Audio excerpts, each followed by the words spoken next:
repercutir a live histórica do Bolsonaro hoje sobre o voto auditável, o voto democrático. Gostei muito da live, tá? Eu acho que ele, até postei nas minhas redes sociais, lavou a alma, tá? Então ele não ficou falando apenas do voto auditável, do voto democrático.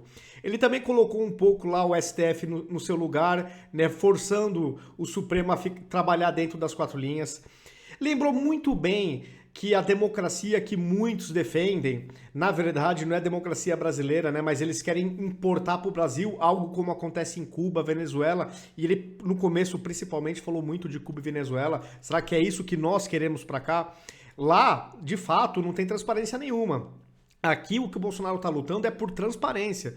E ele falou várias vezes que ele prometeu, jurou cumprir a Constituição. E, de fato, o Bolsonaro, o tempo inteiro, ele tá lutando por liberdade e, no caso das eleições, por transparência. E tem gente que ainda fala que ele é autoritário, ditador. Cara, ele tá defendendo liberdade dos cidadãos e no caso das eleições, transparência. Quer coisa mais democrática do que isso? Inclusive, em um dos argumentos que o Bolsonaro falou, né, o STF não precisa ficar preocupado caso passe o voto impresso, o voto auditável. Por quê? Cara, se judicializar, quem que vai cair no colo de quem? Vai cair no colo do STF. Então, já que eles estão tão preocupados assim com a transparência e tal, de repente temendo uma reeleição do Bolsonaro, né? Acho que foi nesse sentido que o presidente quis cutucar. Fiquem tranquilos. No final das contas, tudo morre no colo de vocês, ministros do STF. Tá? Então, eles não precisam fazer política. Os ministros, principalmente o Barroso, ele não precisa ficar militando, querendo legislar, gerando até constrangimento em deputados, porque ele está fazendo pressão. Pelo menos é o que está saindo aí na imprensa. E o Bolsonaro, não aliviou pro lado do STF e do TSE. O que eu achei que ele também não estava errado. No mérito da questão, ele, na minha visão, ele tá totalmente certo. Essa interferência é descabida, não faz sentido. Assim como não faz sentido lutar contra a transparência, você aumentar a transparência do processo eleitoral democrático. Isso é uma coisa que não entra na minha cabeça. Você ser contra aumentar a transparência. O Bolsonaro não está pedindo para deixar o sistema obscuro. Pelo contrário, é justamente o contrário. Ele quer deixar ainda mais democrático. E quando você vê a qualidade dos atores que estão fazendo militância contra o voto impresso, cara, aí você fica com uma pulguinha atrás da orelha. Outra coisa que eu achei que foi muito bom dessa live é que ele trouxe diversas reportagens ao longo do tempo que parece que o TSE ignorou solenemente. Tá? Então, por exemplo, teve um caso, se eu não me engano, foi em algum estado do Nordeste, que tinha lá um vereador que, onde ele vota, as urnas computaram zero voto para ele. Mas ele mesmo falou, não, eu votei em mim, eu tenho certeza, eu digitei lá o meu número, eu votei em mim, mas não contabilizou o voto dele. Então, isso já é um indício que dá para desprezar esse indício? Para começo de conversa, dá para desprezar? Não dá. O outro indício que ele mostrou, que esse eu não tinha percebido na época, agora já em 2018, nas eleições municipais aqui de São Paulo, ele mostrou, começou a apuração, 0,39%. Aí tinha lá, Bruno Covas, Boulos, quem que era o terceiro? Cara, não me recordo. Acho que era o Mamãe Falei e depois o Celso Russomano, se eu não me engano. Bom, enfim, eram 4 candidatos, tá? E tinham lá percentuais, 20,6% pro... cara, não vou me recordar. Bom, enfim, mas a história é o seguinte. Com 0,39% você já tinha as posições, começou a desenhar as posições do resultado. E os percentuais também. E aí quando pulou para 100%, ou seja, saiu de 0,39% para 100%, continuou a mesma posição, mas isso nem é o mais grave. O percentual praticamente dos 4 ficou idêntico ao percentual que eles tinham recebido quando estava a apuração em 0,39% das urnas. Ou seja, quando não tinha chegado nem 1%. Do ponto de vista matemático, estatístico, isso é praticamente impossível. Numa cidade com milhões de eleitores, você começar com a fotografia da urna em 0,3, depois quando ela chega em 100%, a fotografia, inclusive dos percentuais, serem praticamente idênticas, cara, isso é quase impossível matematicamente, mas aconteceu. Então, um outro indício.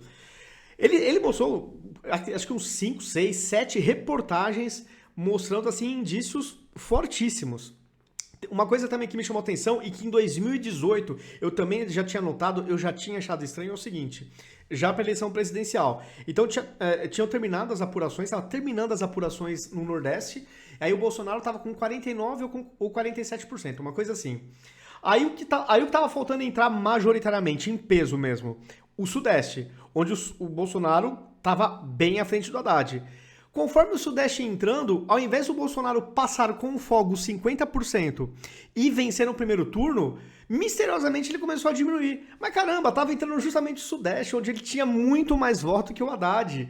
E aí, ao invés de ele vencer no primeiro turno, porque ele já tava lá beijando os 50%, ele começou a cair. Isso na época também me chamou a atenção. Eu fiquei assim, eu não entendi nada. Isso também me lembrou um pouco também a eleição do Trump. Teve cenários assim bem semelhantes a isso. Parava a apuração, quando voltava, bum, voltava completamente diferente. Então, claro, a gente fica com uma pulguinha atrás da orelha. E se existe uma parcela importante, 1/3 mais ou menos da população, que tem uma pulguinha atrás da orelha em relação à urna eletrônica, qual que é a obrigação do TSE, que já é uma coisa só do Brasil, né? Ter um Tribunal Superior Eleitoral. É de fazer com que a maior parte possível dos cidadãos se sintam confortável. Até porque o TSE tem um orçamento bilionário por ano, até quando não tem em anos que não tem eleição. Então, por que o TSE não está buscando essa transparência? 2 bilhões, de novo, é metade do que a Lava Jato recuperou da roubalheira, do saque que o PT fez aos cofres públicos na Lava Jato. É metade.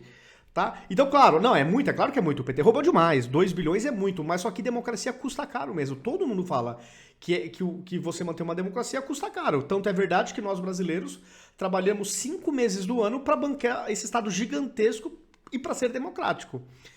Mas o TSE não quer ter essa transparência, isso que me incomoda. E, novamente, essas reportagens que o Bolsonaro trouxe nessa live, de indícios fortes de fraude nas eleições, o TSE ignorou totalmente. Ele poderia muito bem, à época já... bom, primeiro abrir uma investigação para ver, né? E depois explicar, fazer, entendeu? Mas e não ficar se negando a aperfeiçoar o sistema. Porque o mundo já está na segunda, na terceira geração. E o Brasil bate a mão no peito para falar que tá na primeira geração. É como se hoje, em pleno 2021, eles batessem a mão no peito para falar que eles usam 486 com Windows 95. É o melhor, é performático, é seguro, é estável. Sendo que é óbvio que não é, porque tudo que o homem produz, ele vai aperfeiçoando ao longo do tempo. Mas no caso das urnas eletrônicas, não. É década de 90, mas o Barroso bate a mão no peito, é o melhor sistema. Que nada de segunda, terceira geração. Pô, então o preço nacional fica com Windows 95, cara. Fica com 486, maravilhoso, né? Então, é isso. Então, acho que o Bolsonaro foi contundente, tá? Foi uma live histórica. Acho que nunca um presidente abriu realmente o coração pro povo, falou o que estava pensando, trouxe evidências, mostrou a preocupação, reforçou que é democracia, teme que aconteça no Brasil o que acontece em Cuba e Venezuela. Então isso é ser autoritário? Não, isso é clamar por democracia. É simples assim. Bom, pessoal, é isso. Não vou me alongar muito, eu queria só falar, né, comentar rapidamente o que eu achei. Comentem o que vocês acharam da live do Bolsonaro. Se concordam com a minha opinião, compartilhem. Se inscrevam nas minhas redes sociais, ativem as notificações e até o próximo vídeo.